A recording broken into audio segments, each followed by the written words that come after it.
welcome to another episode of Pixel Punks. I'm Scott. And I'm Miles. And we're back with Purrfect Date, cat dating simulator. We just found out we were becoming a werecat.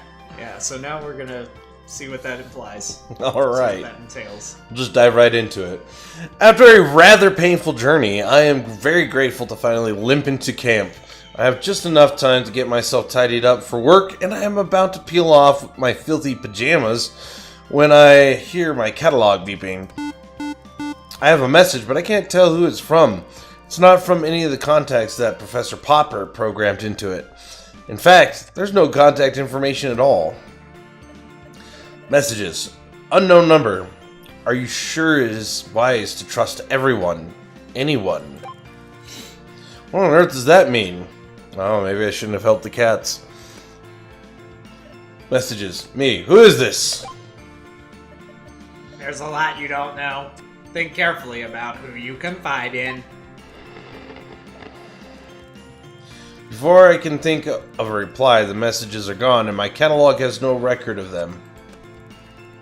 I don't have any time to think about this right now. I need to get ready. As soon as I'm presentable, I head over to the lab. I'm 10 minutes late. That doesn't give a good impression on my first morning. Ah, this guy. Good to see you. I was beginning to worry. Did you oversleep on your first day? I'm terribly sorry, sir. I think the traveling and all the excitement of yesterday... I take punctuality very seriously. He cuts across my apology. Not to worry, it's perfectly understandable. You'll find I'm quite relaxed about most things. As long as you get the work done, I don't much mind what hours you keep. Thank you, sir. So, shall we get started? My goodness, what on earth happened to you? He's looking at the scratches all over my hands. Oh, I fell and tried to save myself by grabbing it onto a bush. I'm afraid I led you astray last night. Not everyone can take a double malt. Oh. How's the head this morning? I decided it's easier to play along. A little bit fuzzy, but it won't affect my work, sir. I really oughtn't drink spirits on an empty stomach. We ought to get these hands sorted out, though. They look pretty nasty to me. He goes to the tall metal cabinet in the corner and takes out a bottle and some cotton wool. He begins cleaning and tending to my hands while he talks. For today, I'd like you to help me with a few tasks around the lab to get the hang of things. But from tomorrow, I'll let you make your own choices about how to best carve up your time. Of course, you are primarily here to carry out your job as my research assistant. However, try and make the most of your time on the island. Once your work is completed, we'll be saying goodbye. This really is a once-in-a-lifetime opportunity, so don't waste it all in the lab. Naturally, I need your help around here, but I'd also like you to get your hands dirty with some field work.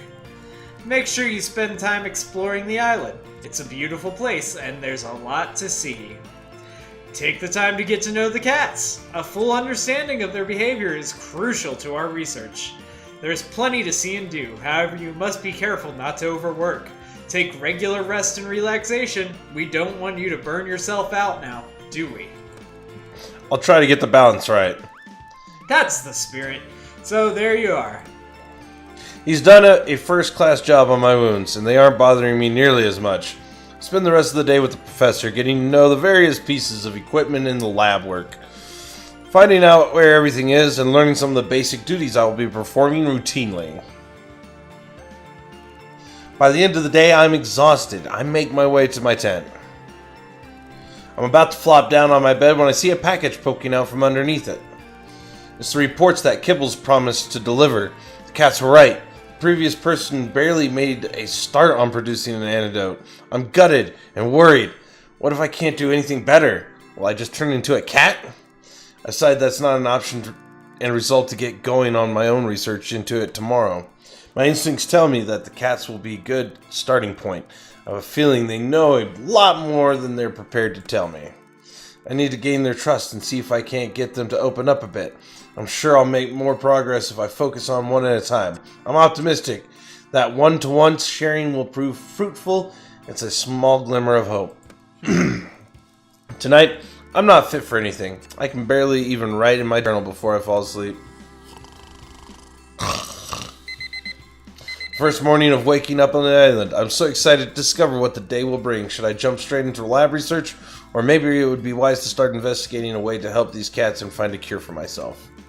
Perhaps a good starting point would be to get to know the cats a little better on a one-to-one basis. Mm-hmm. So this is the dating. Let's meet these cats. New job. Achievement unlocked. Yeah. What should I do today? Oh, let's romance. Yeah. Snooty Booty or McMurphy?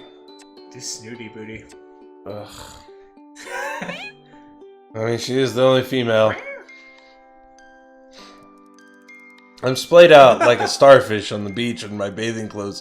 It's a sweltering hot day and I find it hard to concentrate on my work. So here I am. I let the cool sea wash over my feet and legs as I lay back on the sand. How sensual. I know, right? I hear a long, loud sigh coming from somewhere nearby and I sit up to see where it came from.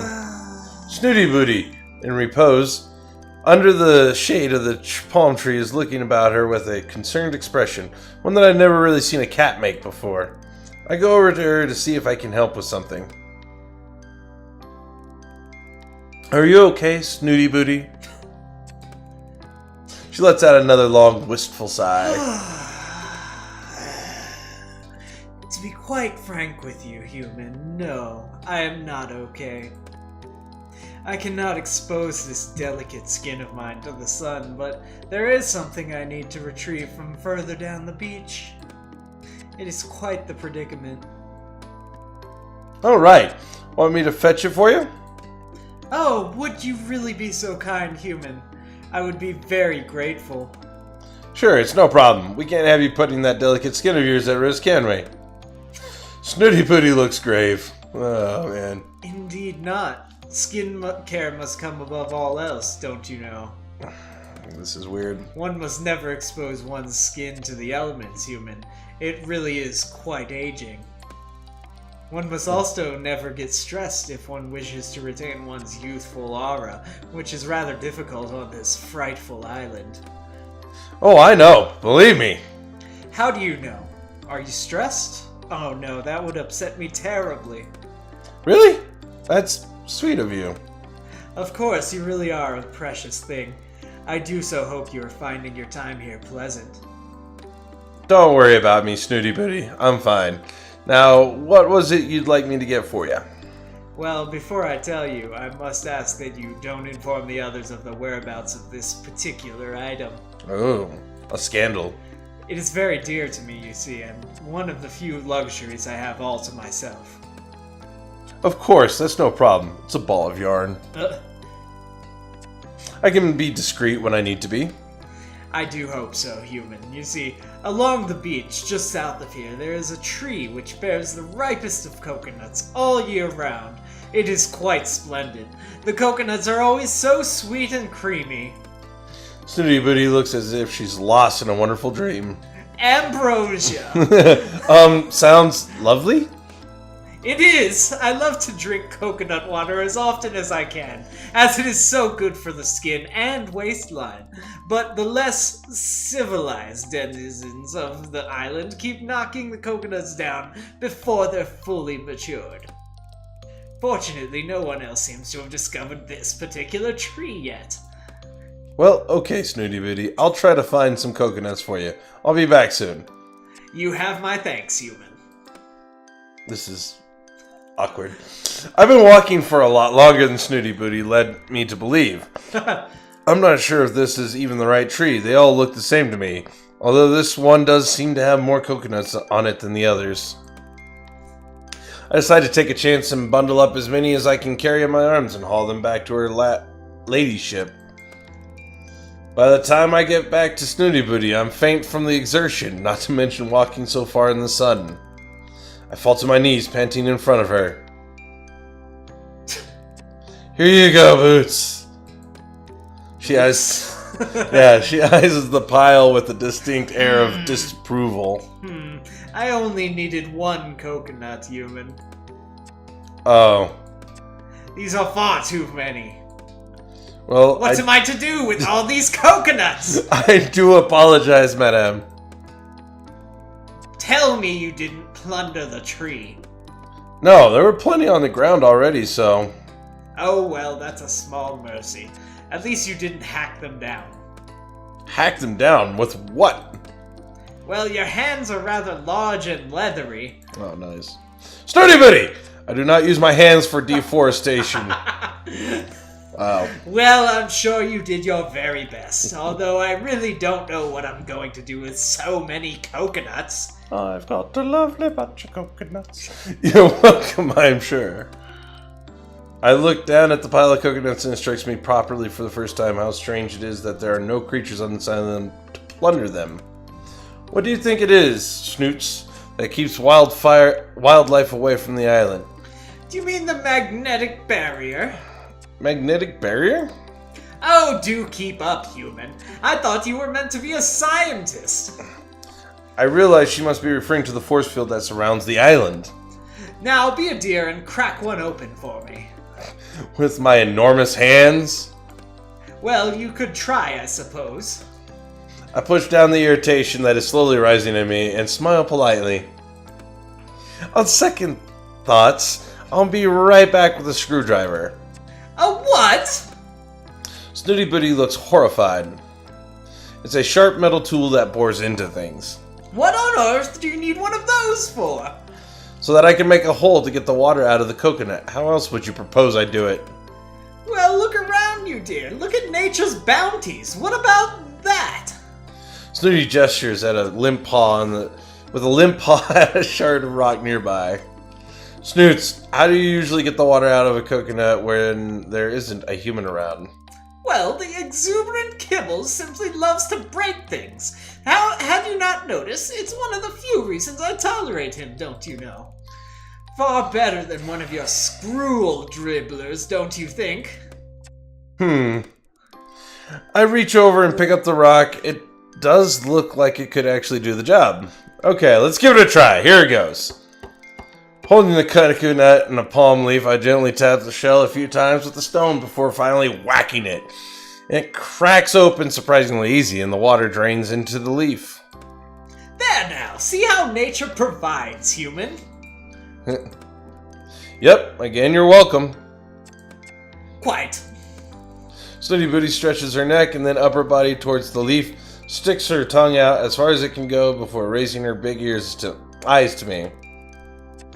I can't quite seem to. I suddenly realize what she's getting at. Maybe you should get up, lazy cat. I let her struggle for a moment or two before I begin to feel a little bit like a child pulling the wings off of a fly. She can't help the way she is. You seem to be struggling a little, Boots. Well, you've placed my libation slightly out of my reach.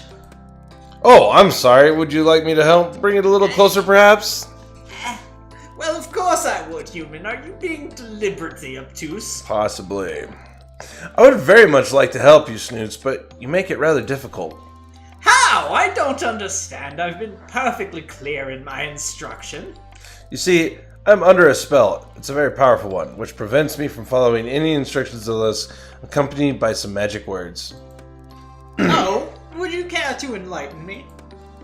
Well, it would go something like this. Please, human, would you mind passing me my libation? Thank you very much. There's a pause during which I'm really not sure what Snooty Booty is thinking. Suddenly, the Sphinx erupts into peals of laughter. I seem to have forgotten my manners. Please do be so kind, human. I would be most obliged. Oh, go on then. I nudge the leaf closer to her and she delicately laps at it. I truly am indebted. Many thanks. That looks delicious. Mm-hmm. Snooty agrees without taking a break. You know, searching for those coconuts was thirsty work. I'm sure it was. Oh, she's still lapping at the water. Gosh. Oh, my throat's a bit scratchy, especially in this heat. I'm sure it is. Snooty Booty finally comes up for air. Quite. That's the beauty of the... beauty of the coconut, you see. So hydrating and most palatable, too. You really ought to try it sometime. I look down at it, at the now dry palm leaf. Yes, that's a good idea, Boots. And the very best thing after drinking coconut water is to curl up and have a nap, you know. Beauty sleep is most important. Oh, is that so? Indeed, human. I suppose you have other things to do now. Well... Snooty Booty yawns and closes her eyes. I suppose I do. Sweet dreams, princess. She snores softly in reply. Very soft.